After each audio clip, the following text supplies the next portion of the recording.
जमशेदपुर के बिष्टुपुर थाना अंतर्गत भादानी ट्रेड सेंटर में एसी लगाने के दौरान तीसरे तल्ले से गिरकर एसी मैकेनिक की मौत हो गई थी। घटना के बाद आक्रोशित परिजनों ने मुआवजे की मांग को लेकर घंटों बवाल काटा। बस्तीवासी और परिजन शनिवार रात तक बिष्टुपुर थाना में डटे हुए थे। हंगामे के बीच पुलिस ने सभी को समझाने का भी प्रयास किया, लेकिन कोई समझने को तैयार नहीं था। दरअसल शनिवार सुबह एसी फिटिंग के दौरान कीताड़ीह मस्जिद के पास रहने वाले 31 वर्षीय आफताब आलम उर्फ राजा की ऊंचाई से गिरने से मौत हो गई थी। हालांकि घटना के बाद साथियों ने घायल आफताब को टीएमएच पहुंचाया था, जहां डॉक्टरों ने उसे मृत घोषित कर दिया था। उसके साथियों का आरोप था कि जिसके यहां एसी लगाने का काम किया जा रहा था, उसकी लापरवाही की वजह से ही मैकेनिक की मौत हुई है। एसी लगाने के लिए सुरक्षा का ख्याल नहीं रखा गया। घटना के बाद पार्टी ने मुआवजा देने पर सहमति जताई थी, लेकिन रात 9 बजे अचानक वो अपनी बातों से पलट गया।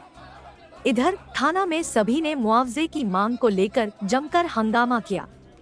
लोगों का आरोप था कि आफताब घर में अकेला कमाने वाला था और उसके घर की आर्थिक हालत भी ठीक नहीं है, इस कारण मुआवजा दिया जाए। परिजनों ने मुआवजा नहीं मिलने तक शव का अंतिम संस्कार करने से इनकार कर दिया है।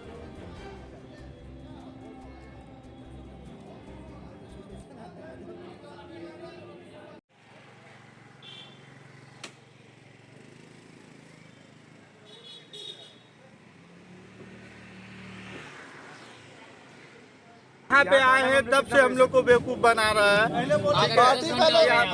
आप लोग हॉस्पिटल अभी लेके मत जाइए, हम लोग इसका मुआवजा दे देंगे। मुआवजा देने का नाम लेके यहाँ पर ही हम लोग को सुबह 12 बजे से लेके शाम को अभी तक है 9 बजे और अभी 2 वकील ला के बोले रहे हम लोग कोई मुआवजा नहीं देंगे, आप केस लड़ो। कहाँ पे लेके आए? थाना में लेके आए। थाना हम लोग यहाँ 1 बजे से बैठे हैं, भूखे प्यासे, घर का बच्चा हमारा से बैठे हुए। इंसाफ चाहिए हमको, सरकार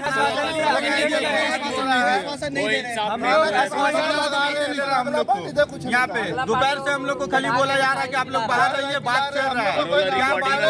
रिकॉर्डिंग भी है वहाँ का, मालिक से बात हुआ था, उसको बोला आपका ये चीज कमजोर है, हम नहीं चढ़ेंगे, मगर फिर भी उसके ऊपर चढ़ाया गया। अभी कह रहा है वो आपका गलती है, पहले उसी ने बोल के चढ़वाया, अब बाद में अभी कह रहा है कि आपका गलती है। हम लोग का कोई गलती नहीं।